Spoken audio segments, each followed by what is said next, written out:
maataloudesta ja puhuttu tai maaseudusta. No maaseutu, juu. Okei, maaseutu.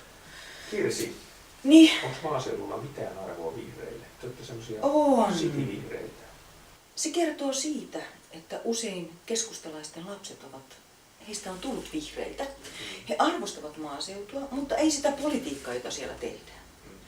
Siellä maaseudulla liian vähän halutaan uudistaa ja ne menneiden vuosisatojen, jopa vuosisatojen, mutta vuosikymmenten tavat on niin vahvasti voimassa. Ja maan omistus on se itseisarvo, että siellä ei haluta mitään, tai useimmat suhtautuvat kaikkien luonnonsuojelliseen toimintaan, että ei tänne, ei minun mailleni, kukaan ei saa määrätä mitään. Tuosta on kyllä eri mieltä. Siis talonpojat on kuitenkin lähtökohtaisesti semmoisia ylisukupolvisesti ajattelevia, että asioiden pitää säilyä mun jälkeenkin.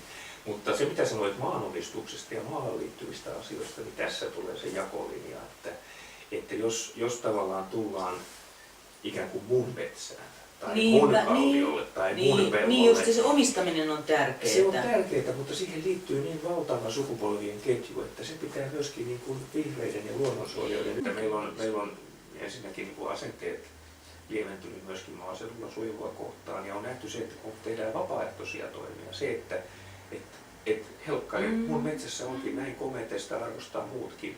Mutta en mä halua luovuttaa sitä omistusoikeutta, mutta mä voin tehdä sopimuksen ELY-keskuksen kanssa siitä, että tämä säilyy tällaisena. En olisi tätä edes kaatanut. Tätä me ajetaan. Mutta edelleen se näkyy merkittävästi esimerkiksi Ville Niinistön ollessa ympäristöministeri. Soidensuojeluohjelma tehtiin yhdessä maanomistajien kanssa ja kaikki olivat siihen tyytyväisiä. Tämä on nykyhetkeä, mutta te aina huudatte meille, että toreilla ja turuilla tulee ihmisiä, jotka sanoo, että te vihreät pilaatte maaseudun ja te pakko suojelette. Kaikki se ei pidä paikkaansa.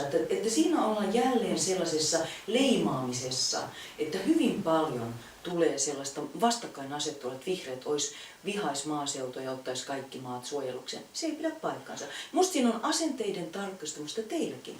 Asenteet on varmasti tiukassa, mutta siihen liittyy myöskin jotakin sellaista, joka on johtuu esimerkiksi vihreän liikkeen alkusyystä. Kaikki nämä Kojärvi-seikkailut ja kallitsemisen metsäkoneisia. Mutta miksi niitä katsotaan? No, ne on vuosien takaisia juttuja, mutta sellaiset asiat mielikuvat jää. Vai olemmeko me liian suuri uhka? Että mieluummin varjellaan niitä mielikuvia 20-25 vuoden takaa, niin niillä leimakirveillä meihin halutaan edelleen tietty käsitys iskeä, vaikka tilanne on muuttunut. Politiikassa aina tarvitaan vähän sellaista viholliskuvaa, jolla nostatetaan sitten omia asioita, mutta mä en näe, että se pitkän päälle kannattaa. Kyllä niin kuin järkevintä on hakea liittolaisia ja tehdä yhteistyötä niissä asioissa, jotka on yhteisiä. Meillä on esimerkiksi vihreiden kanssa, niin kyllä tämä uusiutuva energia on sellainen asia, mitä molemmat ajetaan. Ja meidän maaseutuohjelma oli puolueesta ensimmäinen, joka tehtiin, ja se sai paljon kiitosta. Kyllä, myös teidänkin ihmiset on kehuneet sitä, että siinä mielessä niin teidän keskustalaiset kannattaisi tarkistaa asennetta meidän vihreisiin. No, jossain määrin varmasti. Mä luulen, että käytännössä yhteistyö toimii paremmin kuin teoriassa. Se on varmaan totta.